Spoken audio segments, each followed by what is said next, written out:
Surat crime બ્રાન્ચના તપાસમાં 23 વર્ષીય નરેન્દ્ર નામનો યુવાન ડ્રગ સપ્લાય ચેનની મહત્વની કડી હોવાનું બહાર આવ્યું છે.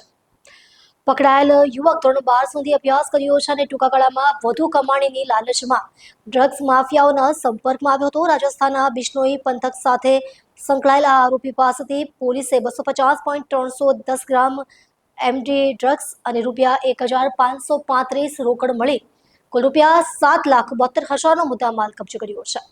ક્રાઇમ બ્રાન્ચના અધિકારીઓએ મળતી માહિતી અનુસાર આરોપીનું નામ નરેન્દ્ર ડારા છે. તેને રેલવે સ્ટેશન વિસ્તારમાંથી શંકાસ્પદ હાલતમાં ઝડપી લેવામાં આવ્યો હતો. તેની પાસેથી 250 ગ્રામ એમડી ડ્રગ્સ મળી આવ્યા બાદ તાત્કાલિક ધરપકડ કરવામાં આવી હતી. પોલીસે આરોપીને કોર્ટમાં હાજર કરીને રિમાન્ડ મેળવ્યા છે. આરોપીને 5 દિવસના પોલીસ રિમાન્ડ પર મોકલવામાં આવ્યો છે. હવે આ ડ્રગ્સનો સપ્લાય ચેન ક્યાં સુધી છે અને તેના અન્ય સાથીદારો કોણ છે તે અંગે પોલીસ તપાસ હાથ ધરી છે. સુરત ક્રાઇમ બ્રાન્ચે ડ્રગ્સ સામેની આ કાર્યવાહીને શહેરને નશામુક્ત કરવાની દિશામાં મહત્વપૂર્ણ ગણાવી છે. તપાસ ચાલુ હોવાથી હજુ વધુ ખુલાસો થવાની શક્યતા છે.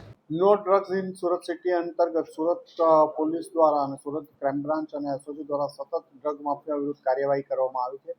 આવી જ એક ઇન્ફોર્મેશન આધારે સુરત ક્રાઇમ બ્રાન્ચના પોલીસ ઇન્સ્પેક્ટર જયંત ગોસ્વામી અને એમની ટીમના પીએસઆઈ ભાટીને એક ઇન્ફોર્મેશન મળી હતી કે રાજસ્થાનના બાલોતરાનો રહેવાસી નરેન્દ્ર ડારા સુરત શહેરમાં કોઈને એમડી ડ્રગ્સની ડિલિવરી કરવા આવવાનો છે. આ બાતમી આધારે એમણે વોચ ગોઠવેલી હતી અને જેના અનુસંધાને ગઈકાલે એમની ટીમને સફળતા મળી.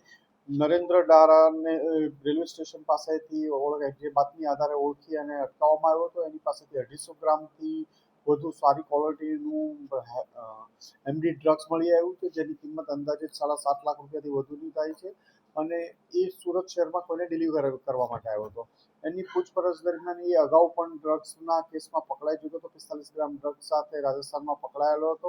તાજેતરમાં જ એની બેલ થયેલી હતી. ડ્રગ્સના ધંધા સાથે સંકળાયેલો છે અને સુરતમાં કોઈને ડ્રગ્સ આપવા માટે આવ્યો હતો. આ બાતમી આધારે સુરત ક્રાઇમ બ્રાન્ચની ટીમે એની ધરપકડ કરી છે અને વધુ તપાસ ચાલી રહી છે.